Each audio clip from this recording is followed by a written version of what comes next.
Hello everyone, চলো তোমাদের সাথে আজকে একটা ভর্তা রেসিপি শেয়ার করি। প্রথমে একটা কড়াইয়ের ভিতরে পরিমাণ মতো শুটকি দিয়ে অল্প আঁচে লাল লাল করে টেলে নিব। তারপর ওই কড়াইয়ের ভিতরে শাক দিয়ে দিব। এই শাক আমাদের এখানে অ্যালেসের শাক হিসেবে আমরা চিনি। কোন জায়গায় কী নামে এই শাক তোমরা চিনো অবশ্যই কমেন্ট করে জানাবে।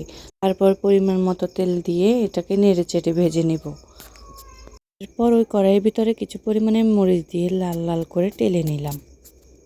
আলু আর পরিমাণ মতো পানি দিয়ে সিদ্ধ বসিয়ে দিলাম। এরপর প্রথমে টেলে রাখা শুটকিগুলো বেটে নিব।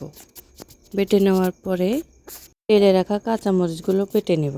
প্রথমে আমি শুকনো মরিচ টেলে নিলেও পরে ভাবলাম ভর্তার ভিতরে কাঁচামরিচের ফ্লেভারই অন্যরকম। তারপর ভেজে রাখা পেঁয়াজগুলো বেটে নেব। পরিমাণ মতো তেল দিয়ে ভেজে রাখা শাকগুলো সুন্দর করে পাটায় বেটে নেব। এটা বাটার সময় কি সুন্দর একটা স্মেল বের হয়, এই স্মেলের সাথে মাথা পাগল হয়ে যায়।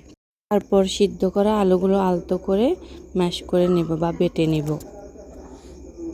কিছু পরিমাণে ধনিয়া পাতা দিয়ে দিলাম যাতে স্বাদটা আরও বেড়ে যায়। পর আলতো হাতে সবগুলো একসাথে মেখে নেব। পরিমাণ মতো লবণ দিয়ে সবগুলো আবার একসাথে মেখে নিলাম। সুন্দর করে আবার বেটে নিব যাতে লবণ ভর্তার সাথে মিশে গিয়ে স্বাদটা বাড়িয়ে দেয়। দেখেন ভর্তার কি সুন্দর কালার, দেখে লোভনীয় লাগছে।